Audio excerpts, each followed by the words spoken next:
At the end of your feelings is nothing, but at the end of every principle is a promise. Behind your little feelings, it might not be absolutely nothing at the end of your little feelings, but behind every principle is a promise. And some of you in your life, the reason why you're not at your goal right now is you just all about your feelings. You're all on your feelings. You don't feel like waking up. So who does? Every day you say no to your dreams, you might be pushing your dreams back a whole 6 months, a whole year. That one single day, that one day you didn't get up could have pushed your stuff back I don't know how long. Wonder what would happen to your life. Now think about it a minute. There's a lot of things you could take from me and I could make it. You could take my suit, I got another one.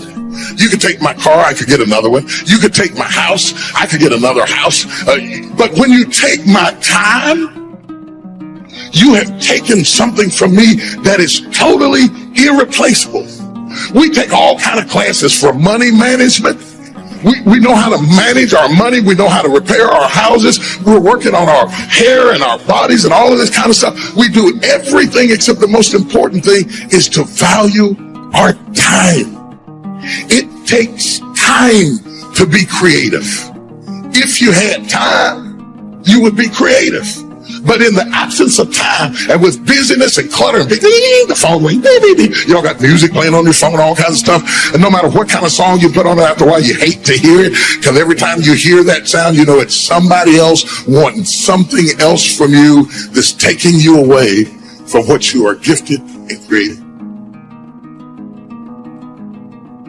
If you want to make your dream become reality, the people that are running at their dreams know that it's possible that you can live your dream, that it's necessary, that you're relentless, that you have a plan of action, that you are creative. The people that are living their dream are finding winners to attach themselves to. The people that are living their dreams are the people that know that if it's going to happen, it's up to them. And they're resolving within themselves, it's not over until I win. The people that are running after their dream know they're going to have hard times. They keep on running because they're saying within themselves, I'm the one, no matter how bad it is or how bad it gets, I'm going to make it. The people that are running after their dreams are the people that are hungry. Hunger is the ultimate driver. If you're hungry, you can get the strategy, you can get the answer. If you can't model it, you can find it. Motivation gets you going. Discipline, commitment, strong habits is what gets things done. Commit once. You don't need to commit more than once. You commit once to the thing that you're going to do, and then you do it every single day. That everyday method is one of the most powerful methods for reconstructing your entire life.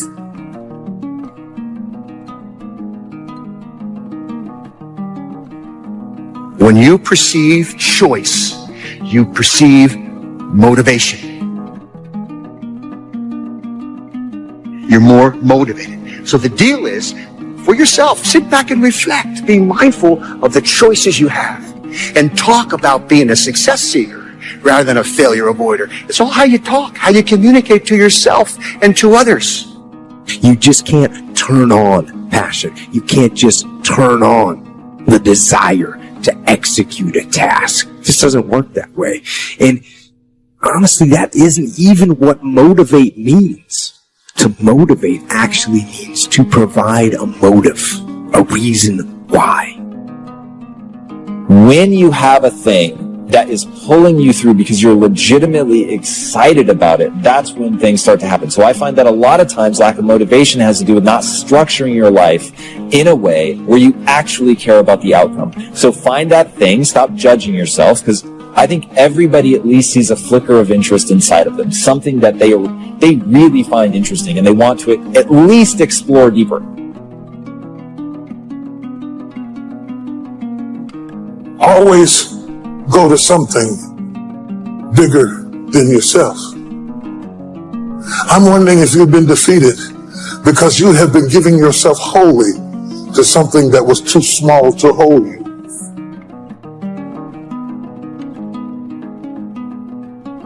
Have you thrust yourself into a glass of water? Yes, sir. Have you leaped off the diving board into a cereal bowl person? Are you not guilty of immersing yourself into things that were too small to hold your vision. My problem is so many times you've thrown big ideas at small people. You've given big commitment to cereal bowl people. And you're trying to get your sight back from a source that's too small to support what you're willing to put in. Is your investment bigger than the bank? You should see the way you're looking at me. Is the reason you keep being disappointed by people is that you have wholly thrown yourself into something that was too small? Don't let that happen. Get aggressive, be vigilant, attack, and destroy the weakness in your head. Go. Everybody wants to do work when they're feeling strong and they're feeling refreshed. But what's more important is when you actually do the work when you're feeling tired and feeling weak and feeling lazy. When you have those feelings, it's even more important to step up and get some. There are areas within myself where I cannot compromise. I have to hold the line. I am going to work hard. I am going to train hard. I am going to improve myself. I am not going to rest on my laurels. I am going to own my mistakes and confront them. I am going to face my demons. I'm not going to give up or give out or give in. I am going to stand. I am going to maintain my self-discipline. There will be no compromise. Not now, not ever. Turn your wounds into wisdom. You will be wounded many times in your life. You'll make mistakes. Some people will call them failures. But I have learned that failure is really God's way of saying, excuse me, you're moving in the wrong direction.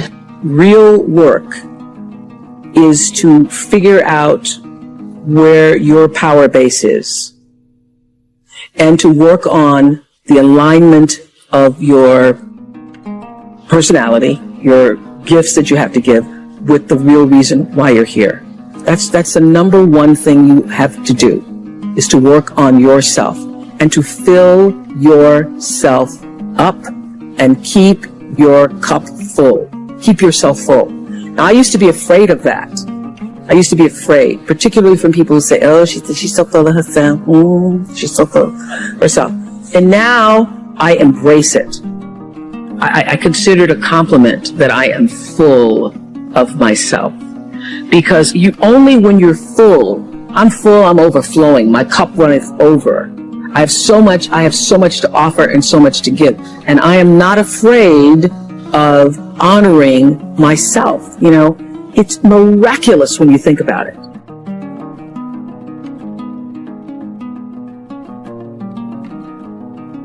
We are busier than any other generation we have seen in the last 300 to 400 years. We are so busy. We are busier than a one-arm wallpaper hanger. We're just busy. You'll get it later. Don't worry about it. It'll hit you in a minute. We are just as busy as we can be, and we think because we're busy, we're effective. But I want you to challenge your schedule for a minute and ask yourself, are you really being effective? Or is your life cluttered with all kinds of stuff that demands you and drains you and taxes you and stops you from being your highest and best self? And are you substituting busyness and all the chaos that goes along with busyness from being effective? Let me tell you, a bunch of scientists got together and they began to do some research, and they begin to determine that 80% of the things we do are busy things that we do in an area that is not effective. That the average person only spends 20% of their time doing the thing that they are really gifted at, created at, passionate about, excited to do. And the rest of it is all the dismal, dumb stuff that we all have to do in order to survive. Just crazy stuff that we're doing. Wonder what would happen if we would go from doing 80% of things that are busy but not effective and 20% of the things that are really effective, if we would switch those numbers around and only give 20% of our time to the things that we have to do and 80% of our time to the thing that we were created to do. And when you need motivation yourself, don't look for someone to scream and yell. Don't look for someone else to give you motivation. Look at yourself and remind yourself why you are doing what you are doing. Remind yourself that this struggle, this temporary pain, this fight that you're in, this is what will make you stronger and faster and smarter and better.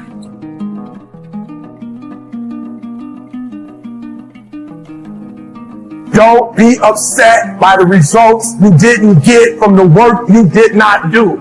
I don't want you to be upset. I don't want you to be angry. I want you to be like, I didn't get the results because I didn't do the work. I didn't show up on time. I didn't do what I said I was going to do. I hit the snooze button. I made an excuse. I didn't make adjustments. I'm tired of people talking about, I want to be successful. I want to be great. Look, everybody wants to be a beast. Until it's time to do what real beasts do. And let me tell you something. That means getting up early, going to bed late. That means you don't go to sleep when you're tired. You go when you're done. If you just decide, I'm going to keep my word. If I say something, I'm going to do it regardless.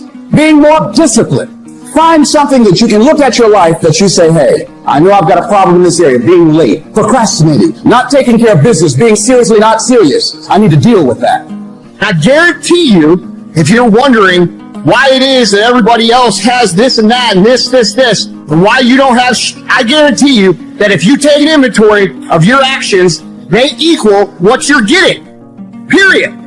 If you do the work consistently, if you invest in yourself consistently, 10 years of motherfucking work when everybody else is partying, making excuses, doing the cool thing on the weekend, is going to pay off. Success and failure are not giant events. They don't just show up. You don't just suddenly become successful or suddenly have this cataclysmic event that makes you fail. It may look that way.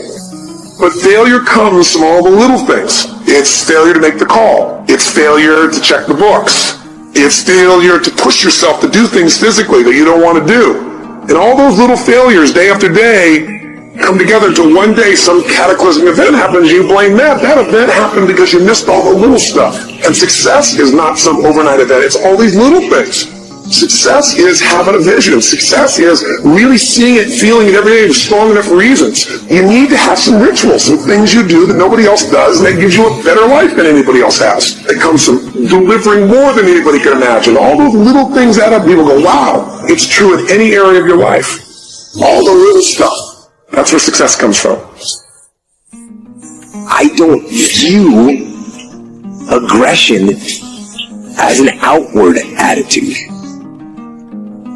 I view aggression as an internal character trait, a fire in your mind that says, I am going to win. I'm going to fight and I'm going to battle and I'm going to use every tool I have to crush my enemy. And that's what aggression is to me. The unstoppable fighting spirit, the drive, the burning desire to achieve mission success using every possible tool, every asset, and every strategy and tactic to bring about victory. Aggression is the will to win. And if that kind of internal and relentless aggression is your default mode, then you will win.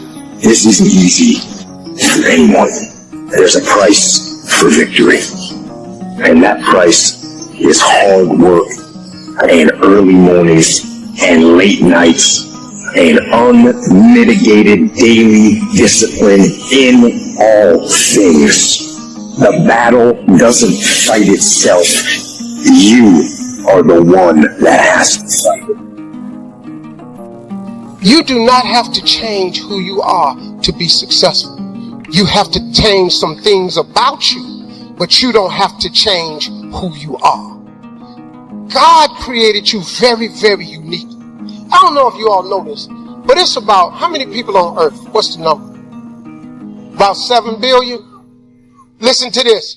Do you know at 7 billion people on earth, ain't none of us got the same fingerprints? Who do that? Who can make 7 billion patterns and ain't none of them just alike?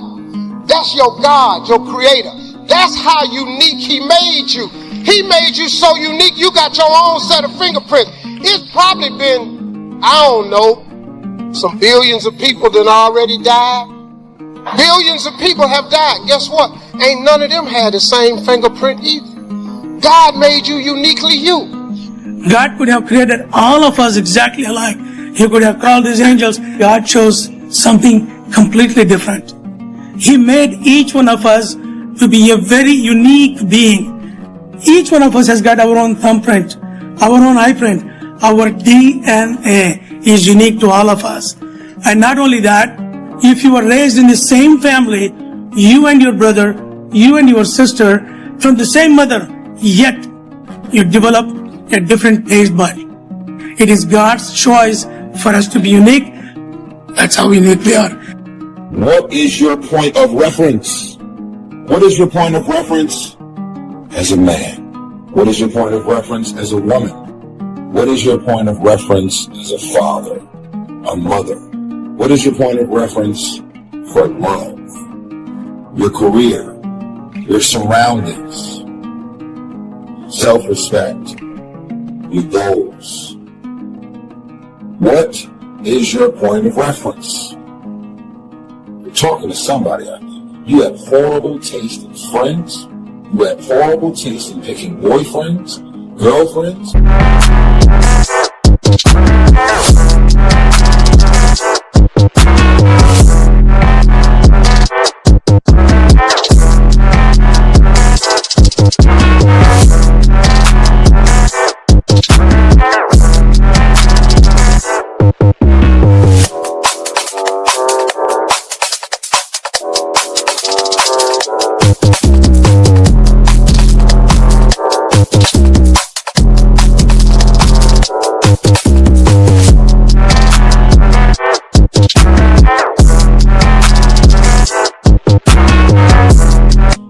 Horrible taste and trusting people. What is your point of reference? Because you're 21 and older doesn't make you a man. Because you're capable of making a child doesn't make you a mother or a father. If you witness failure all your life, you're either going to decide to break the cycle, or without you being conscious of it, you're a part of the cycle. You have become a duplicate of your mother and your father. You have become a duplicate of everything and everybody that you grew up around. Because why? That is your point of reference. That is the blueprint. You have become your mother and father without you knowing. Here's a little secret. I don't drink, I don't smoke, I don't do any type of drugs, ever. Because my life as a kid was consumed all forms of alcohol and drug abuse. It completely turned me off. I decided I don't want to be like my mom and my dad. People in my family, my boys, my homies, my surroundings, I want nothing to do with it. It's a conscious decision. Could have easily became a duplicate. And I wonder how many people there are watching this message right now, and you're trying to do it like someone else, you're trying to be just like somebody else, you're just a copycat, and you're wondering, how come I feel stuck? How come I can't move forward? I got a feeling, why don't you shut off that other person's armor, and why don't you walk it out the way God called you to walk it out? I am strong, I am talented, I am healthy, I am valuable. Those are not just positive affirmations. You just invoke a blessing on yourself. When you speak it out, you give life to what you're saying. It's not enough to just think this. You don't bless yourself by just dwelling on positive thoughts. Nothing happens until you speak. When you say, I am blessed, blessings come looking for you. When you say, I am prosperous, good grades start heading your way. You have to say, I am confident, before you're going to feel confident. If you'll say it long enough, what happens is those words get down in your spirit. You believe what you say about yourself more than what anyone else says about you. When you hear yourself day after day, I am healthy, I am talented, I am confident, I am valuable, it's changing how you see yourself. Over time, you're going to become what you're saying. You are who you are in part today because of what you've been speaking over your life. And what you believe about what you can be, and what you believe about what you have inside of you, and what you believe about what God called you to do, and what you believe about what you're going through. That's what I'm talking about. The currency of confidence. So when you're young, you start borrowing confidence from the wrong places. You borrow confidence from sexual attractiveness. Partner after partner after partner after partner. And rather than ever being in a real relationship, the good part, you have to love somebody for who they are, not what they look like. You take this feeling of, oh, I have somebody, and you borrow the confidence of having somebody. But when you borrow confidence from the wrong places, the interest rate is ridiculous. I'm talking about when you get in a relationship where you have to compromise your values to get your needs met. Y'all, that's worse than the check cashing place. It's an interest rate. And let me tell you another thing. While I got you fired up about all the people that you kept going to because you wanted them to validate you, but they can't because they're not God. They didn't make you. They don't know you like that. And they're their own insecurities. So leave them alone and get it from God. You keep trying to borrow confidence from people who have insufficient funds. They can't do it! They can't! As a man, my father was married to my mother for 30 years. I'll find myself looking for someone that reminds me of my mother, because that would be my point of reference. I will find myself trying to do all the things that I witnessed my father as a husband. That's my point of reference. If my father is successful, he's an entrepreneur. He's constantly grinding, starting up new companies, negotiating, and I see him inspired and motivated all the time about life.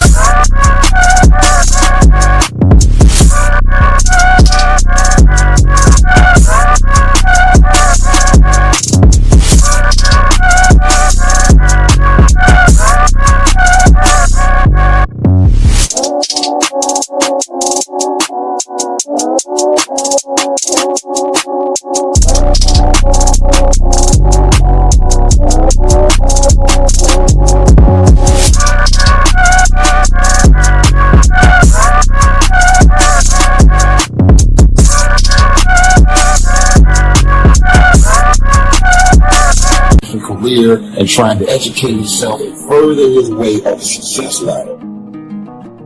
That will become my blueprint and my point of reference for success. And I'll find myself wanting nothing more than a duplicate of my father, because that is my successful point of reference. Have you become the duplicate of your mother? Have you become the duplicate of your father? Have you become a duplicate of your parents, of your environment? See, I believe that we were all born individuals. God made me an individual. My head is not connected to anybody else. I am my own man. God made me individually me, so I can do and be and become anything I want. What is your point of reference? Opposites in conflict. That seems to be set up for a human adventure.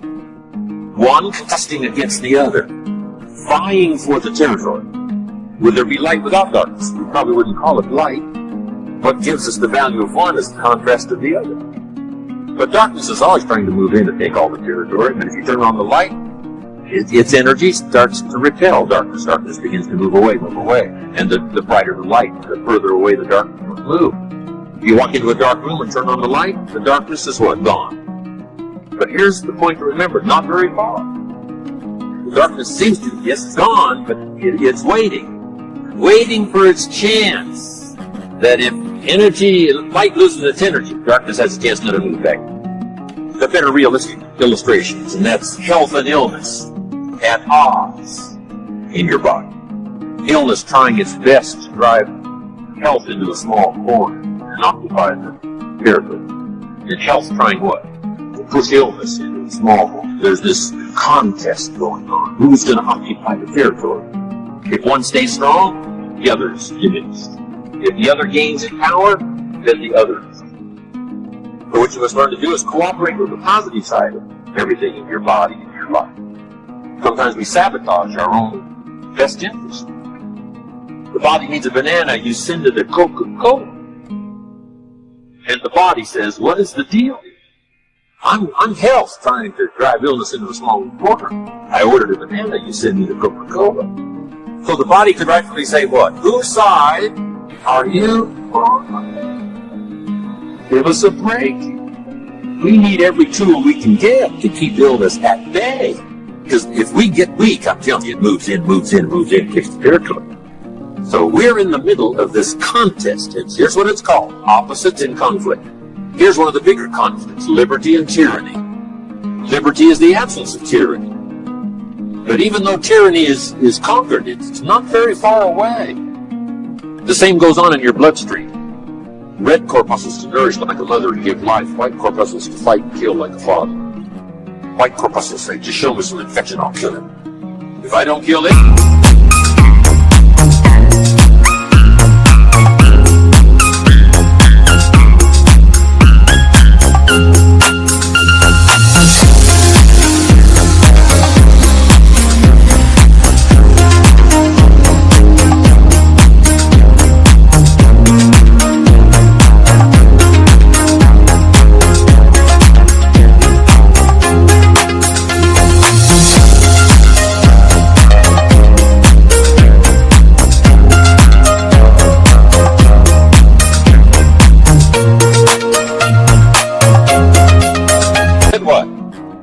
killed you, somebody's gonna get killed in this contest, right? Good, evil, liberty, tyranny, right? Health, illness, winning and losing. There's a struggle going on. But here's the key. It's the only way, it seems, it's the only way to create a human adventure. Doesn't seem to be any other way, currently. Now some speak of a new heaven and a new earth. Maybe the whole arrangement will be different. Could very well be, but in this current experience, it seems like to create an adventure, to create a unique human scenario, we need opposites in conflict. That's the deal. You've always got to draw a line somewhere and tell illness, hey, you can't have any. You've got to throw up the barriers, draw a line in the sea. Tyranny cannot be rehabilitated. Tyranny can only be restrained. We must play this game. We must fight this game. But here's what it creates, a great adventure.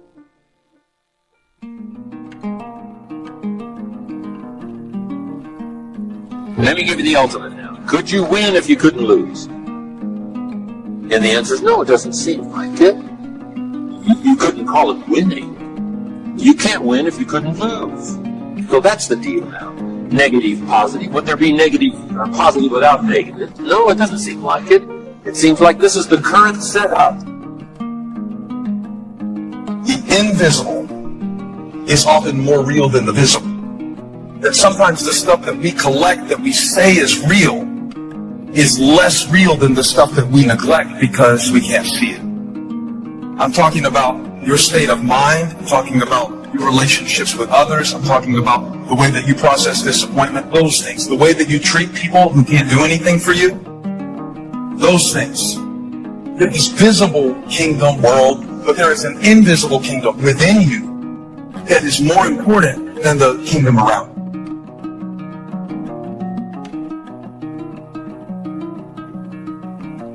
Set your life on fire. Seek those who fan your flames.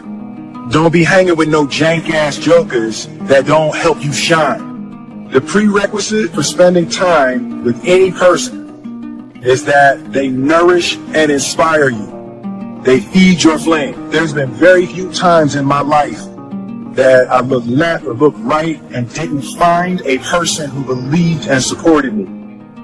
There's always been a person beside me fanning my flames. Look at your last 5 text messages. Are those people feeding your flames or dousing your fire?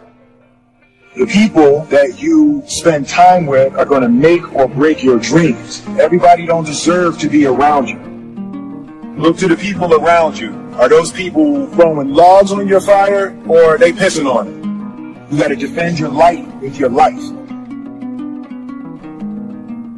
If you can't detach from yourself, then you can't see yourself. And so, how do you detach from yourself? How do you learn to do that? A good drill for this is try to imagine the way other people see you, what other people are thinking of you. One place where this happens, that definitely happened to me, is when I started getting put in charge of things. I started thinking about other people's perspectives.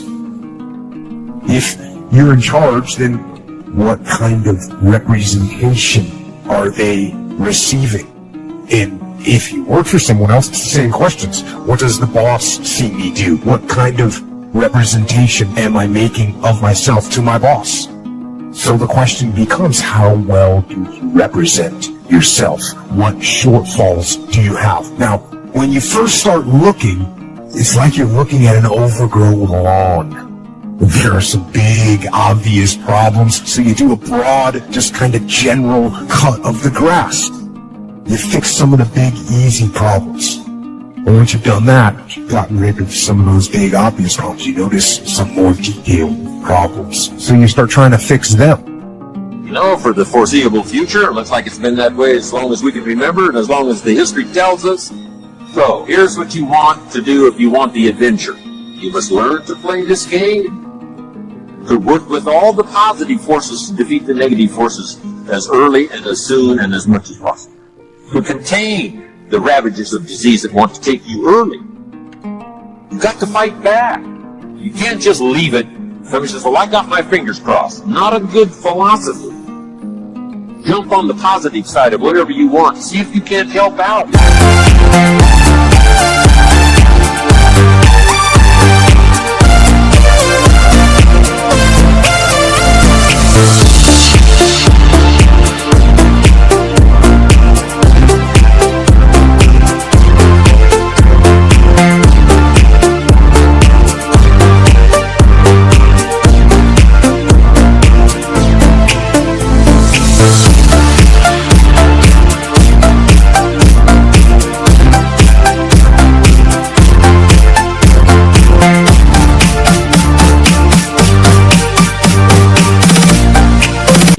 Warfare in this push-shove match. That's the key. Don't neglect a new life if you started a new life. What if you said to a brand new mother, where is your baby? She says, I have no idea. You would say, no, that isn't right. If you start a new life, you must care for it. You must protect it. You must give it life, give it nourishment. Now here's the other part. You must protect it. That's why the old wise man said, we must learn to love and hate. Oh, underline it. You must learn to love and hate. And the illustration he used was, you must learn to love good and hate evil.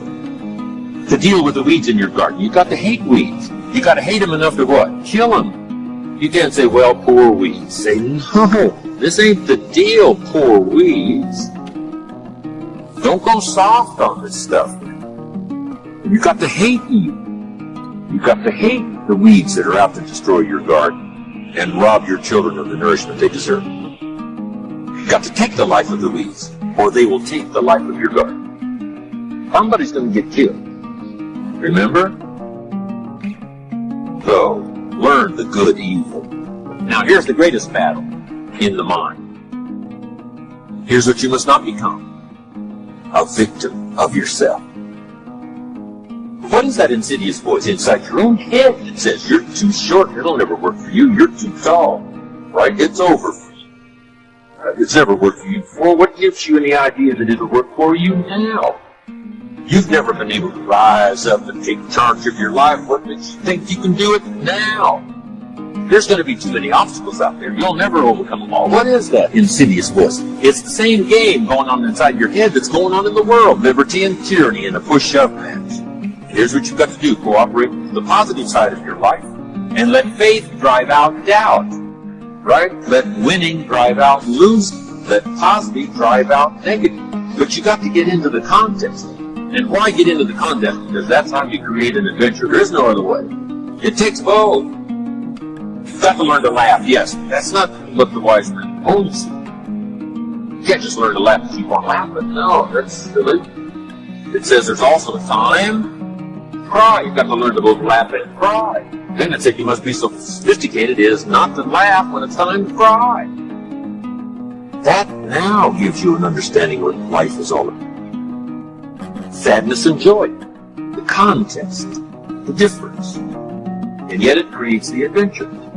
It's supposed to create an adventure.